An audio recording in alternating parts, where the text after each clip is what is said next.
Well, hey there, everybody. Welcome to Gather and Go, the podcast that helps you plan, promote, and lead better trips. I am Brian Jewell. I'm your host, and I am full of excitement that you decided to spend some time with us today. And as always, our promise to you is that we are going to make that investment of your time worth your while. I'm also really excited to introduce you to the guests in today's featured conversation. We are going to be talking with Emma Weissmann and Jamie Biesiada, two young ladies who are travel journalists, and they host a podcast called Trade Secrets that's all about the inner world of travel advisors and travel agents. And they have some fascinating information and ideas to share with us about the role of travel advisors in today's group travel world. I also picked their brains about a lot of the things that they are seeing in terms of travel and trends among millennials and other people in their generation. It's a fascinating conversation. You won't want to miss that. Before we get there, though, let's talk about some travel news you may have missed. And this week, we've got some big news in the world of air travel. Delta Airlines just announced plans to make in-flight high-speed Wi-Fi free to all customers on all flights. That's right. Company CEO Ed Bastian said that Delta has invested more than $1 billion in this initiative. Now, there won't be any limit to the number of devices a passenger can connect while in flight. The only requirement, in fact, is that users will have to provide their SkyMiles membership numbers in order to log on to the system. Now, Delta plans to partner with other organizations to help pay for the new feature. So when you log on, you can expect to find some offers or advertisements or things like that from companies such as Starbucks, American Express, maybe some other organizations that work closely with the airline. Now, this change goes into effect on all Wi-Fi enabled aircraft, which is about 80% of the Delta fleet, on February 1st, which means in just a couple of weeks, you could get on a Delta flight and probably log on to free Wi-Fi. Now, the company has plans to add Wi-Fi service to the rest of its fleet by the end of 2024. So the big question, of course, is will other airlines follow suit? Now, obviously, it is too soon to tell, but it's nice to see airlines competing on an element of service again and not just on price. So we will keep an eye on this, see what happens. And hopefully this means better connections for everybody when we fly in the future. Now it's time for the road tip segment of the show. Now, this is a part of each episode where we dig into our history on the road and share some tips that have helped us when traveling and we think will help you have better and more streamlined trips with less hassle. Today's tip is actually about picking out the right piece of luggage for you. You know, a lot of times friends or family members will ask me for advice when they're getting ready to buy luggage. And if they're only casual travelers, I tend to tell them that it doesn't really matter very much what they buy. But if they are frequent business travelers, if they think they're going to be going on the road a lot, or certainly if they work in travel, I tell them that the kind of luggage they buy can actually make a big impact on their travel experience. And so because of that, I encourage those people to buy the best luggage they can afford. And if you work in travel or you do a lot of travel planning or travel leading and you are in the market for a new suitcase, I would encourage you to do the same thing. Now, this means buying high quality pieces of luggage from established luggage makers. It doesn't mean dropping a lot of money to buy a designer bag from a company that has a big name in the fashion world, because those bags actually are usually not very well made. Now, there are several good luggage companies out there. I am fond of Travel Pro. I've been using Travel Pro suitcases for well over a decade, but there are others out there as well. Regardless of what brand of luggage you're looking at, you need to know that even within that brand, there are going to be different levels of quality. So this is where you want to pay some attention to the options that the luggage maker provides. And here's where you want to go for the top level you can afford in that luggage maker's lineup. Now, why do I say that? Well, here are some of the differences you're going to find in higher quality luggage. Number one is durability. A higher quality, more expensive luggage will last longer. And if you're going to be traveling a lot, if you're getting in and out of airplanes a lot, in and out of motor coaches, that bag is going all kinds of places. It's going to get beat up. And if you buy a cheap bag, well, it's likely to get a busted handle, get a busted wheel, get a rip in the side. That's a good way to ruin a trip, and it's a good way to waste $100, $150 and have to buy that bag over again. If you buy high quality luggage, it's going to be more durable and less likely to get broken or torn, which means you get more for your money over the long run. Another thing that you will find in higher quality bags is a lot more design and features. Bargain basement suitcases are basically just big empty rectangles that you can put stuff in. But higher quality bags tend to have more compartments, more smart organizational tools. They might have accessories that help you keep nice clothes from getting wrinkled or organize your bag better. Those features can really come in handy. And for me, they're worth the money if you can afford them. Another thing that you're going to get in higher quality luggage is better rolling action. What I mean by this is cheap bags tend to have cheap wheels and cheap rolling mechanisms. And if you've never used a nice bag, you may not realize how much better a good wheel and a good rolling mechanism is for your suitcase. High quality bags have better wheels that are softer, that have a smoother roll, and it makes it easier to actually move that bag through the airport, down the sidewalk, down a hotel corridor, anywhere you're taking a bag. Better rolling action makes it much, much easier. It's easier on you physically. It creates less wear and tear on the bag. And that, again, is a feature that's definitely worth paying for if you can afford it. Finally, you should think about the warranty that you get when you buy your suitcase. Now, a bargain basement piece of luggage may not have a warranty at all, or if it does, it might just have a 90-day warranty, a 1-year warranty. If you spring for a really nice, high-quality suitcase, however, there's a good chance that you will get a lifetime warranty. In fact, I just got a suitcase replaced that I bought over 10 years ago that worked well for 10 years. There was a problem with the handle mechanism over the last year or so. I contacted the company, told them what was going wrong, sent them the old suitcase, and believe it or not, they sent me a brand new suitcase free of charge because it came with a lifetime warranty. Now, are you going to spend more for a bag that has high quality materials, better wheels, a better warranty? Yeah, you absolutely are. But if you are a frequent traveler, I think you'll find that that money is more than worth it in the long run. That's your road tip of the day. I hope you find it helpful. Next, I want to share some quick news from us. We always love meeting you, and there are a bunch of opportunities for us to do that this winter and spring. Our team is going to be at a bunch of different events in the tourism space. We would love for you to come find us, come see us at our booth, come say hello, come tell us what you think of the magazines or the podcast, share your ideas. That is always so helpful to us. So let me give you a quick rundown of where we're going to be. We are going to be at the American Bus Association Marketplace, which is in Detroit in early February. You'll find me and the sales team there. I would love to meet you and say hi. Later on, some of our team is going to be at Heartland Travel Showcase in the Cincy region in March. At the end of March, we're going to have some people at Select Traveler Conference in Branson.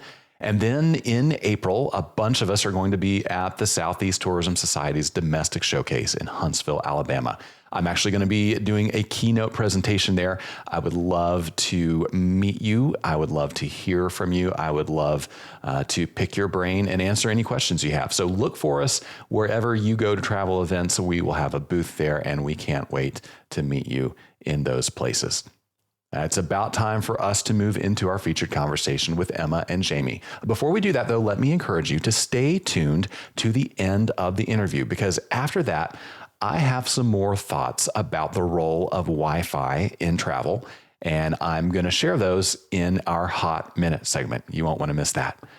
We will be right back with Emma Weissmann and Jamie Biesiada. All right, everybody. My guests today are travel journalists and the hosts of the Trade Secrets podcast, where they interview experts to find answers to some of the most pressing questions in the travel industry today.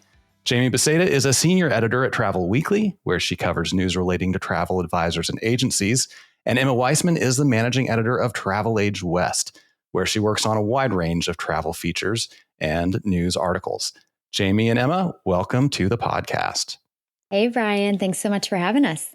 Yeah, thanks so much. Excited to be here. I'm always excited to talk to fellow travel journalists for a bunch of reasons. One of them is that, honestly, it would surprise people to know that there's not that many of us who are actually full-time working in the travel trade. So it's kind of a small community and always good to talk to you guys. I'd love for you to share with our readers how you got into travel. Jamie, I know that you were in community journalism for a while. So tell us about your road from, smallish publications in New Jersey to, being an editor at this very well-respected national travel publication. Yeah, it was, I like to call it a happy accident. As you mentioned, I was in community news. I started as a reporter at our local weekly paper in town, and I ended up the editor of that news organization. And, I'd been doing that. I'd been with them for a number of years. That was like my first company out of college. And things just got a little stale after a while. And I decided it was time to move on. So I took a little time to myself. I spent a summer doing a little bit of freelance. I called it my fun employment summer. And when I started looking around, I stumbled upon a job posting from Travel Weekly. And I had never really given much thought to the travel industry besides, travel is something I enjoy to do. But as an industry, it had never really come across my path before. But I went to the interview and I said, oh, my God, is this job for real? Yeah. And I got the job and I've been with them ever since. Yeah, that's amazing. It's crazy how many people I meet in travel that had no idea that they could make a career in it. And then once they get in, they are in for life. Like there's no getting out. So if you had plans to do something else, I'm sorry to tell you, you're probably stuck with us for the rest of your career. Emma, it maybe is not such a surprise that you got into travel. Tell people who don't know you about your background and how this path kind of emerged as your career. Sure. Well, I'm going to steal Jamie's words and say it was also a happy accident because I was actually born into it. My family has been in the travel industry for almost, I want to say, 35 years maybe. So my parents started a travel textbook company in the 80s called Weissmann Travel Reports that is now called Travel 42, but it does still exist. And it was a subscription service for travel advisors who were looking for information on destinations all across the world. This was pre-internet, so travel advisors would get physical textbooks that had this information on every country. Now, my dad is still in the travel industry. He's actually at Travel Weekly, Arnie Weissmann. And I grew up, all my spring breaks, my summer vacations were traveling with him, going on press trips with other travel journalists or going on fam trips with travel advisors. So I don't know if destiny is the right word for it, but it was a happy accident. But now it is my destiny to kind of follow in those footsteps. And here I am. I actually started at Travel Age West the same time that Jamie started at Travel Weekly, I think the same month even, back in 2015. So yeah, we've been both doing this for about 7.5 years now. So you mentioned travel advisors, and that's an area that you both cover. And your podcast, Trade Secrets, is very much focused on travel advisors and some of their questions and the issues they face. Jamie, I'd love for you to speak to people who have maybe been hearing in pop culture for, 20 years now that the travel agency is dead. Because, I hear thought leaders, even people as well-known and respected as like Seth Godin out there giving talks about, what killed the travel agency. Obviously, that can't be completely true or the two of you wouldn't have jobs. So give us the story that people don't know about travel agents, travel advisors, and sort of the state of their industry right now. We hear this all the time that, travel agents, they still exist. But in fact, they do. And, I think the whole idea that the travel agent is dead stems from the onslaught of the internet. I mean, when the internet came into prevalence, more people had access. It kind of democratized access to travel through online travel agencies like Expedia and Booking.com. And a lot of people thought that that really was going to be the death knell for travel advisors. But it turns out it really wasn't. They are still, it's such a vibrant community. And now more than ever, I think, because of the pandemic especially, but this was also a trend that we saw pre-pandemic, people want to connect with another person who is an expert in a destination. I heard someone said this the other day, that millennials are experts in finding experts. I think that's so true. And it's almost a case of that people just, and not just millennials, all generations, they want to work with people who know what they're talking about, who know destinations, who know the right suppliers, the right hotels, the tour companies that are going to give you a really great experience. They match you with the suppliers that are going to meet your expectations as a traveler, because let's be real, every traveler wants something different out of their trip. And people really are, in a big way, going back to travel agents and asking for their help in planning, what are some of the most important experiences of their life. So it's like the more important and significant the travel experience is, the more likely people are to search for that outside expert to help them. I think so. But, I would also be remiss if I didn't mention the fact that a lot of consumers form like lifelong relationships with their travel advisors. One thing that I'm hearing more and more from advisors is their clients are interested in long-term travel planning. And we're not talking in like a trip from a year from now, but they're like sitting down and saying, these are the destinations that I want to visit essentially in my life. And, how can we best plan, what year am I going to go to Egypt? What year am I going to go on safari in Africa? And they're really interested in that kind of thing as well. And it's, the relationship with a travel advisor now is akin to a relationship with a financial advisor, in that, they're close, they're professionals, they work with you on your travel life. Yeah. Interesting. So Emma, what are today's travel advisors best at? What are they doing that's offering the most value to their customers? That's a great question. And I think to answer it properly, you have to look at what they were back in the day. So before, they were really like ticketing agents, the original travel advisors. They were writing tickets out by hand. They were kind of just booking things for people. Now travel advisors are more like travel designers. They have concierge services. They can do things like expedite a passport for their clients. They can, in some cases, there's one agency that submits paperwork for dual citizenship if people are going back and forth and they have heritage in a certain country. They do events. They charter planes. They get you upgrades and amenities you wouldn't be able to get if you're booking directly. And just to go off Jamie's point, I think when the internet came about, travel advisors didn't go away, but you don't see them as much because they might have had a storefront. But with the internet, you can be a travel advisor at home.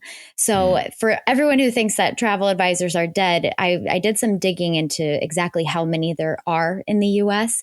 And at the last count, there are nearly 15,000 retail locations that employ about 108,000 people. So those are your full-time employee travel advisors. But in addition to that, there are about 60,000 self-employed independent contractors. So you do the math, it's about 160,000 people that we're talking about spread out across the US. You might not see them in the traditional sense, but they're there. Yeah.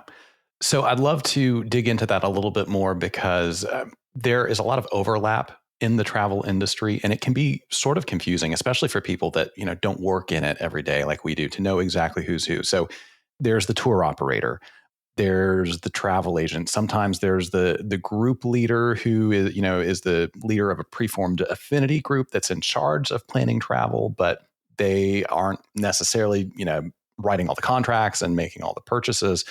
Some people that lead groups also act as travel agents. So can you kind of give us, Emma, a little bit of a definition, a lay of the land, like what separates a travel advisor from a tour operator? Let's start there, and then we can kind of disambiguate. Yeah. And admittedly, the lines are a little bit blurry because some travel advisors or travel agencies call themselves tour operators and vice versa. So I can see the confusion because there are some interchangeable, the terms there can be a little bit interchangeable. But in my opinion, a travel advisor works with a tour operator. So they're going to be working with that supplier. They're not necessarily planning the itineraries. Those are set by the tour operator who's actually on the ground and operating these tours. And the travel advisor is the bridge between that company, that operator, and the consumer. And that operator will be paying commission to the travel advisor for bringing their clients to that operator. But the travel advisor might not be the one who is actually fleshing out these itineraries or handling the programming per se. And I don't know, Jamie, maybe you can expand on that a little bit, but there is a little bit of confusion because sometimes the travel advisors do actually host these groups, like you said, and they're on the ground. So I can see the confusion there, but that's my general differentiation between the two. I think what you said, thinking about the travel advisor as the bridge between the traveler and these travel suppliers, I think that's the perfect analogy. I was going to use them. I was going to say that they were more like your guide through all of this. But yeah, they're the one that you're going to work with that's going to pick the right suppliers for you. And they're going to help you kind of navigate all of that and get you where you're going and all of that. They're your guide. They're your bridge. They're your go-to person.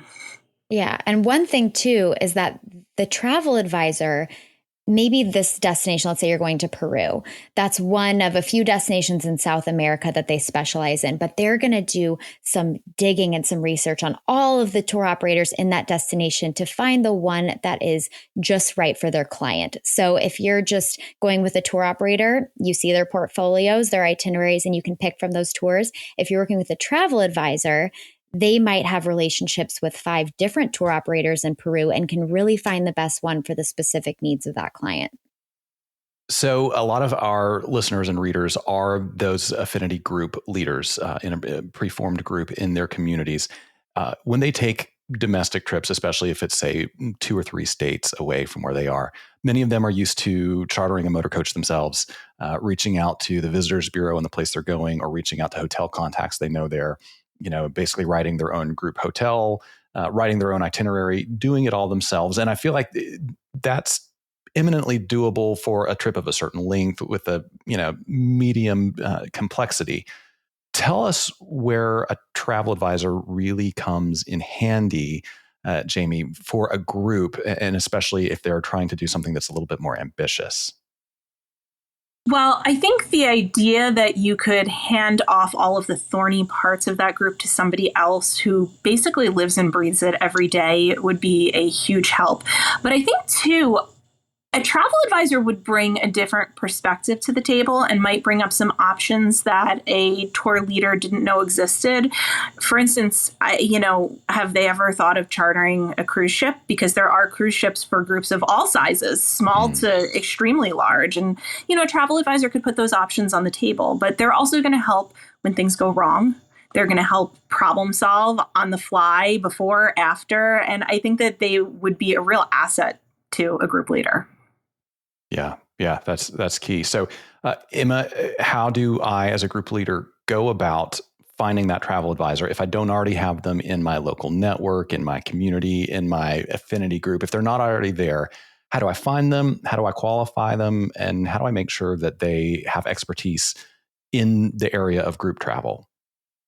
One of my favorite resources for finding a travel advisor is travelsense.org. And that website is run by ASTA, the American Society of Travel Advisors. And they have a directory of travel advisors who are all ASTA members. And, to be an ASTA member really creates this level of credibility. They're an ASTA verified travel advisor. It means that they had to go through this entire education platform through modules talking about marketing, sales, ethics, legal, insurance. They know everything that it takes to be a really successful travel advisor. So I would start there first, travelsense.org. Do I need to look for a different person for every different trip? So if in 23, I want to take my group to Brazil, and then in 24, I want to do Japan, and 25, we want to do a Baltics cruise. I would love to have one person I work with, kind of like you were saying, Jamie, about, long-term travel planning. But is that feasible, or do I have to find somebody with different expertise for each of those destinations, Jamie? It's feasible, absolutely, because, one of the important things to keep in mind is travel advisors, even if they themselves might not have been to a very specific destination that you're considering or something like that, they have strong partnerships with people on the ground that are in destination. So that's totally feasible. It's, to some degree, it depends on the advisor's business model. There are advisors who will only book one particular type of trip or one particular destination. In that case, they're often more than willing to refer you to another advisor. But there are also advisors who will book everything, or they'll specialize. Perhaps I hear this a lot. They specialize in the client and they want to help, you do each of those different trips, and they're going to help you plan those trips, long term, short term. And, it just depends on the advisor, but that's totally feasible to have one person that could help with different trips, different destinations, wildly different things. So, Emma, the elephant in the room might be how this person gets paid. and whether I have to pay them or, whether them taking commission from a tour operator or somebody like that is going to substantially raise the price of the end user's experience. So can you speak to that, how these people get paid, whether it's going to cost me as a traveler more? And if so, how do you justify that cost? Yeah, absolutely. I think there's this perception that it's more expensive to work with a travel advisor when in fact they save travelers an average of about $450 per vacation. So you're actually, it benefits you. And a lot of people in the millennial age group, which Jamie and I fall in, don't know that. They just aren't informed about it. And a lot of travel advisors, they all have different models on how they make money. Some of them work only on commission and they don't have any additional fees. In that case, sometimes the supplier will have net pricing and the travel advisor can rack it up a little bit to give themselves commission. Sometimes the supplier builds in the commission. Other times they have flat fees, consultation fees, or depending on the length of the trip or complexity of the trip, they might have per diem rates. There's all different types of business models out there. But I think one of the biggest misconceptions is that it's more expensive to use a travel advisor. So, Jamie, you mentioned, how the internet sort of upended the old-fashioned model of being ticketing agents, essentially. The pandemic, of course, upended travel in many different ways. As a community, how have travel advisors fared through the pandemic, and how are they doing in this, post-pandemic catch up and rebuild and, try to get our heads above water period? Like every group, every industry, every profession, travel advisors obviously did take a hit during the pandemic.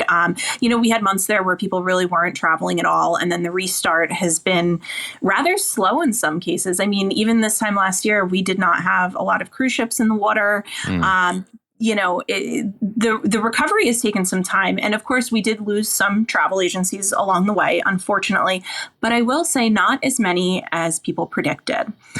We did see a lot of mergers and acquisitions, especially with larger agencies, with agencies that maybe had a brick and mortar storefront presence. But essentially, those people are still in the industry. They're still working, maybe just under a different banner. I think one of the really interesting stories, though, has been the travel advisors who work as independent contractors. They employ themselves. They usually work with other travel agencies to sell travel through. But the independent contractor community was really interesting because we're seeing a few different things. Number one, we've seen a lot of new independent contractors come into the industry during the pandemic because people had the time to sit down and say, I really didn't like what I was doing before the pandemic. And what do I like? I like to travel. And then they had the time to take training, to sit through webinars, get certified. So we saw a lot of independent contractors come into the industry.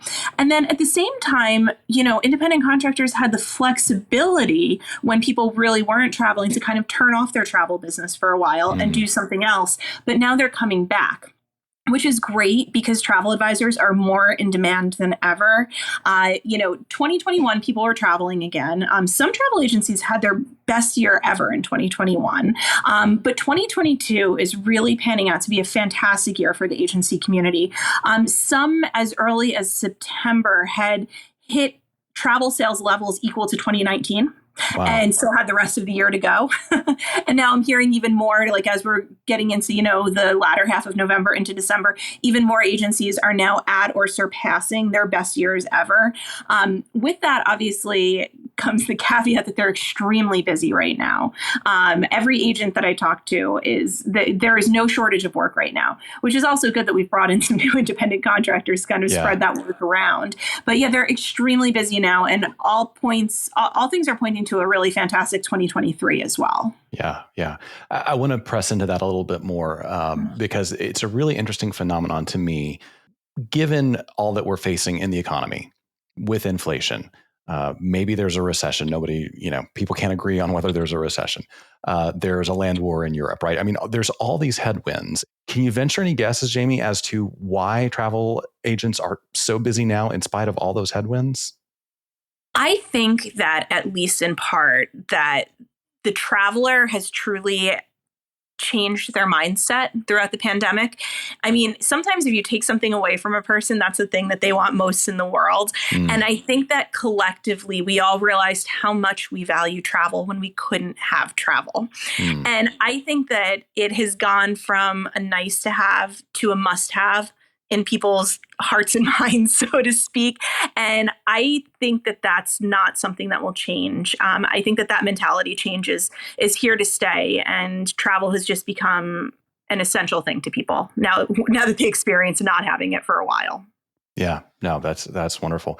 Emma, I'd love to hear your thoughts kind of along those same lines. You've been in travel journalism for 7 years. Give us your perspective on what has changed even in that time since you started. And, if you could polish off your crystal ball and look a few years into the future, where do you think we're headed in light of the changes that you've experienced?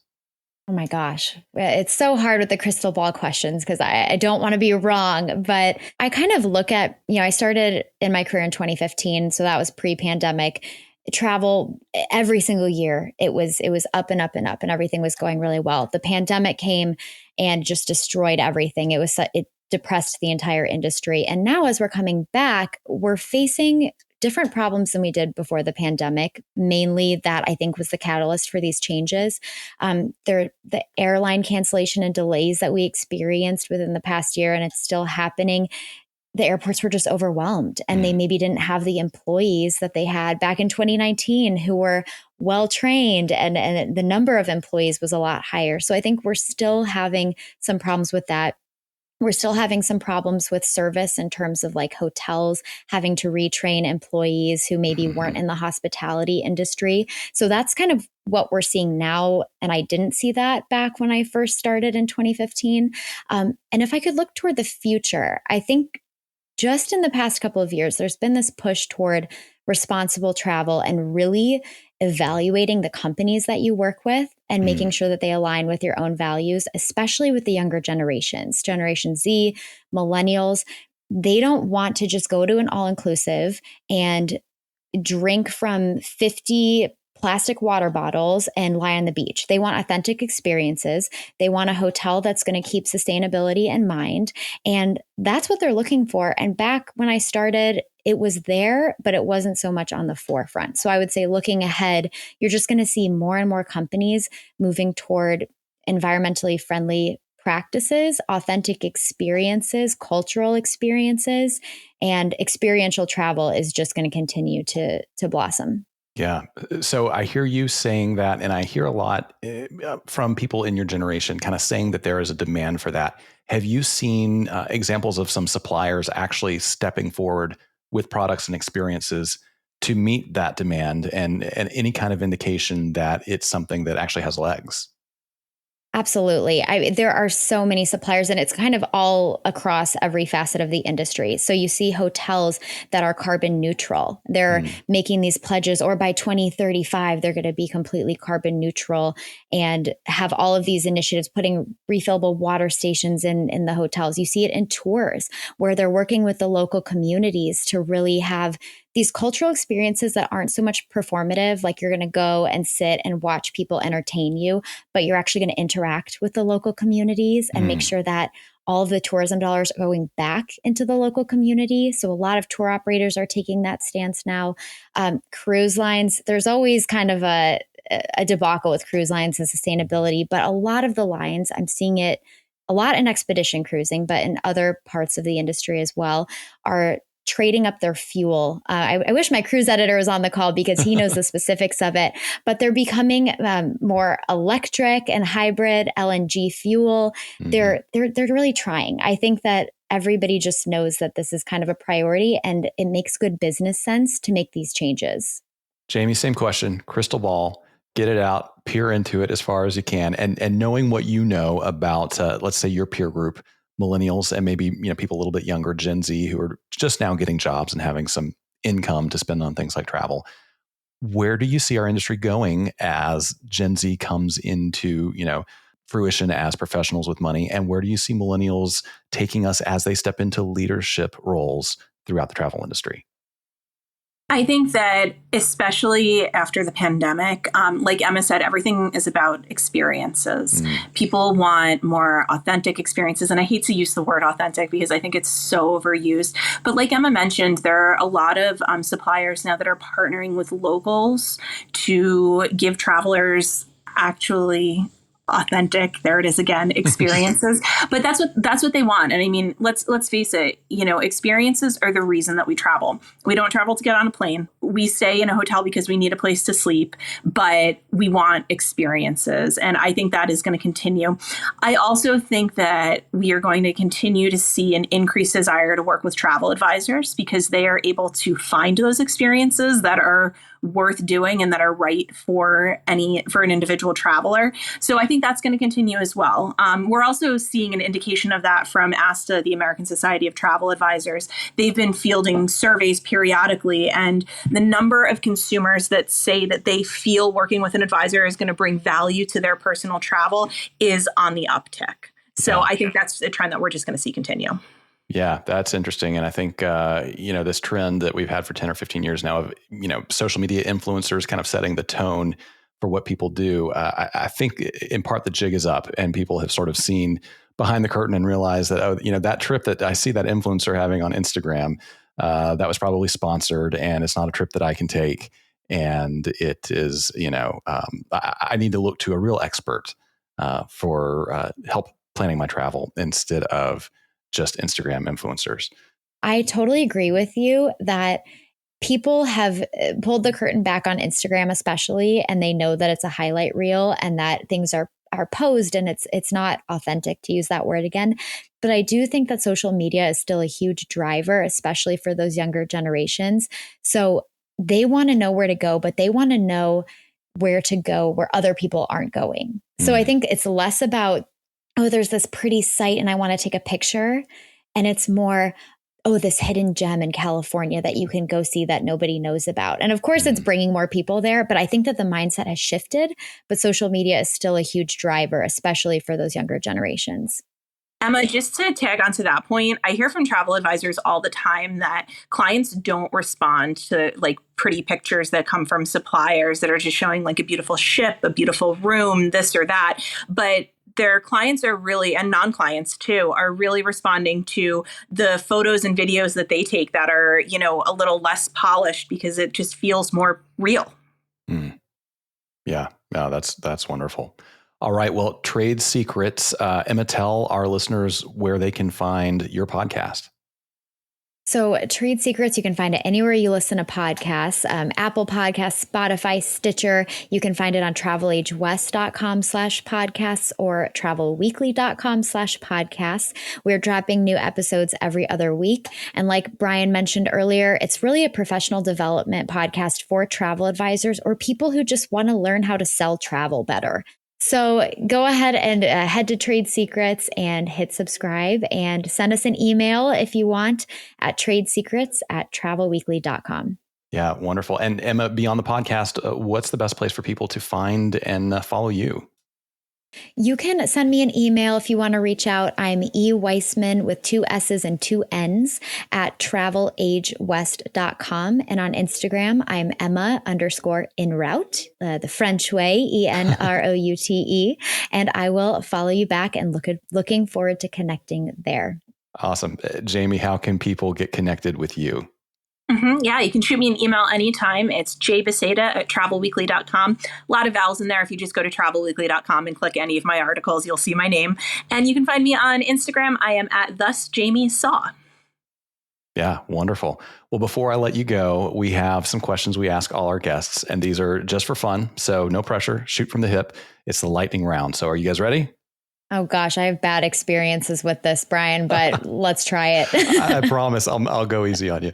Emma, is it a window seat or an aisle seat for you? Aisle seat. I have bathroom anxiety, so that's an easy one for me. I feel that. What about you, Jamie? Window seat all the way. If I'm not in a window, something has gone horribly wrong. So you don't have strong feelings about this, do you? No, not at all. All right. Emma, what's something in your carry-on that you wouldn't travel without and you can't say your cell phone charger? Okay, so a lot of people give me grief for this, but I have this little bag that I call it my pharmacy, Emma's pharmacy, Mm. and it has like Pepto-Bismol and Jamie's laughing at me, Dramamine and some NyQuil if I really need to pass out. So I always bring a lot of meds with me, but only Mm. if I need them, I'll use them. But I always feel like it's good to be prepared that way. Yeah, absolutely. Jamie, what about you? I'm only laughing because I also travel with a pharmacy. But I think my go-to would actually be my iPad because I read a lot, and I probably couldn't carry very comfortably the number of books that I would need for even just, a week-long trip. So I put them all on my iPad digitally. Yeah. Oh, that's great.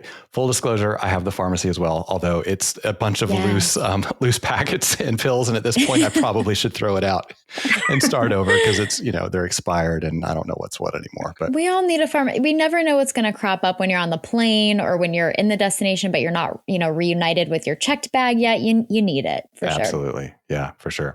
All right, Emma, if you had a free airline pass and a week off work, where would you be headed next? Oh, that is a good question.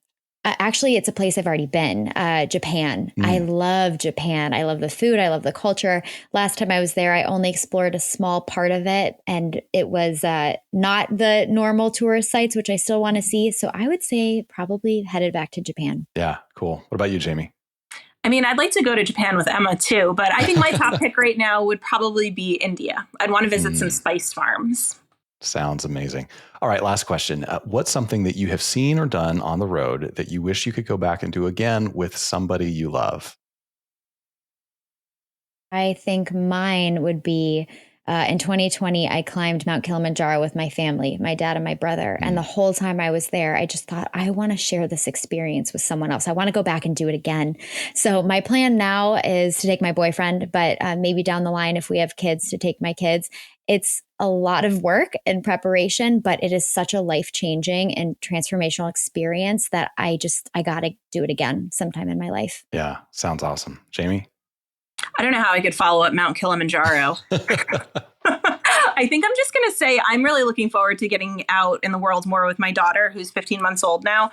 Took her on the prerequisite trip to Disney, but I would really just like her to do basically anything I've done with me. I think we just have a great travel future ahead of us. Yeah. Oh, that's wonderful. You certainly do. You both have lots to look forward to. It's been a pleasure to have you on the podcast, and look forward to running into you guys over the next few years as we go about doing our thing. Likewise. Thanks so much, Brian. This has been really fun. I had notes that I threw out the window, and it just felt like a great conversation amongst friends. So thanks so much for having us on. Yeah, absolutely. Thank you all. Thank you so much. Well, I hope you enjoyed that conversation with Jamie and Emma as much as I did. I think it's always helpful to connect with folks who are young professionals because they have a different view on an industry than those of us who have been working in the same field for a decade or two or longer than that. I want to hit a few things that they said again, just to make sure you don't miss them, because I think they had some really interesting insight for those of us who work in group travel. Jamie said that people in general, and especially millennials, want to connect with another person who is an expert in a destination. They love expertise and they seek it out. She said people want to work with people who know what they're talking about. Now, that obviously presents an opportunity for travel advisors, but it presents an opportunity for you as well as a group leader, as a volunteer travel planner, as a tour company owner or operator. Because if people value expertise and they value experience, well, you are the right person to deliver that. So if you are shy about leaning into the experience and the expertise that you offer to people, well, you're actually not serving your customers as well as you could, because they crave that expertise. They want to know where you've been. They want to know what you like on a trip. They want to know that when they travel somewhere, they're going with an expert, and the experience is going to be expertly crafted. Jamie also said a travel advisor can help troubleshoot when things go wrong. If you are a travel planner, the more complex a trip is, the more opportunities there are for things to fail, for things to go wrong, for you to get in over your head. And this is another great argument for working with other professionals on complicated trips. Now, that might mean working with a tour operator. It might mean working with a travel advisor who has connections to a number of different tour companies and can get you the right seats on the right product with the right operator. Whatever it means, though, it's so critical that when you are doing something that is big, something that is outside of your expertise, something that's just beyond your reach, that you do it with somebody who can help you troubleshoot when those things do go wrong. I also loved some of the things they had to say about social media and the role of influencers in helping people, and particularly millennials, choose vacation and travel destinations.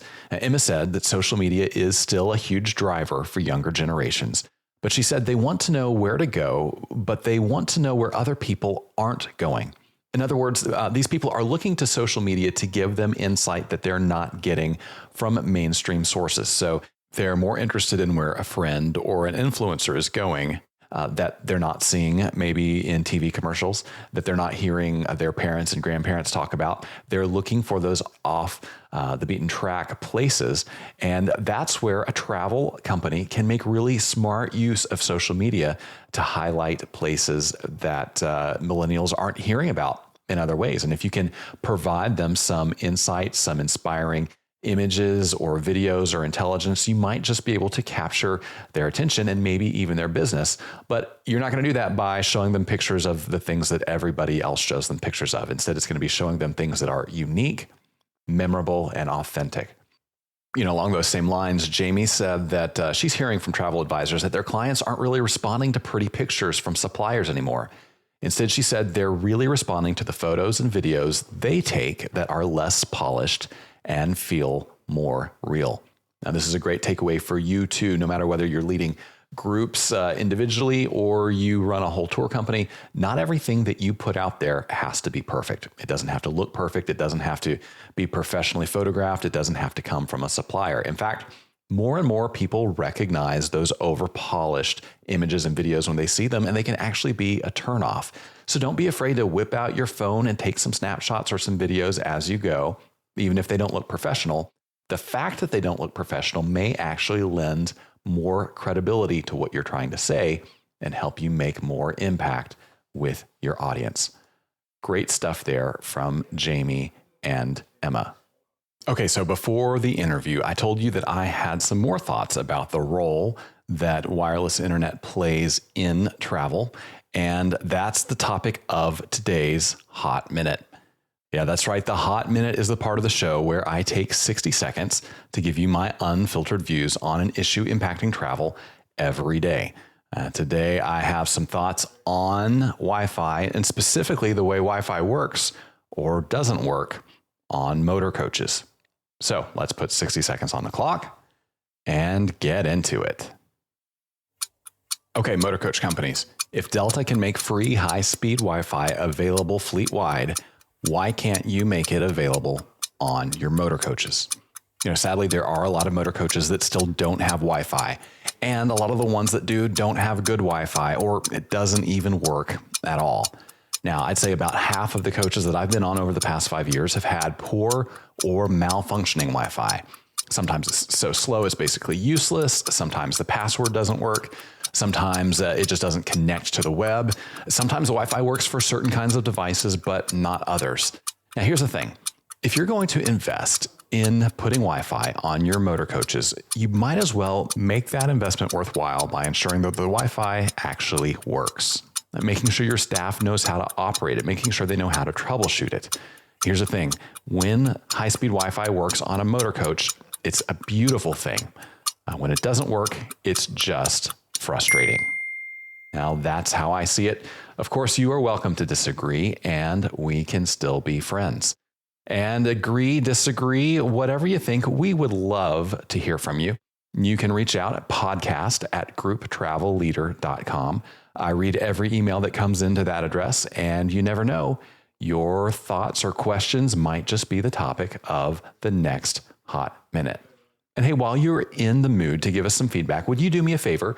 Go to your podcast app of choice and give us a rating, give us a review. If you haven't subscribed already, hit that subscribe button and you will have my thanks for that. My thanks as well to Emma Weissmann and Jamie Biesiada, On the next episode of Gather and Go, I'm going to bring you an awesome conversation with Andre Marable of the Pack Road Trip Travel Club. Andre is a young tourism entrepreneur who has built a thriving group travel company with, get this, Gen X and millennial customers. And he's going to tell us about how he has used smart marketing and social media to do that. It's a conversation you won't want to miss. Until then, though, remember this. At the end of the day, we're all on this trip together, so let's make it a good one. See you next time on Gather and Go. Gather and Go is hosted and executive produced by me, Brian Jewell. Our publisher is Mac Lacey. Danya Simmons is our creative director. Ashley Ricks is our circulation manager and graphic designer. Our sales team is Kyle Anderson and Bryce Wilson. To advertise on the podcast, call Kyle or Bryce at 888-253-0455. Gather and Go is a production of the Group Travel Leader. For more information about our magazines, podcasts, and events, visit us online at grouptravelleader.com.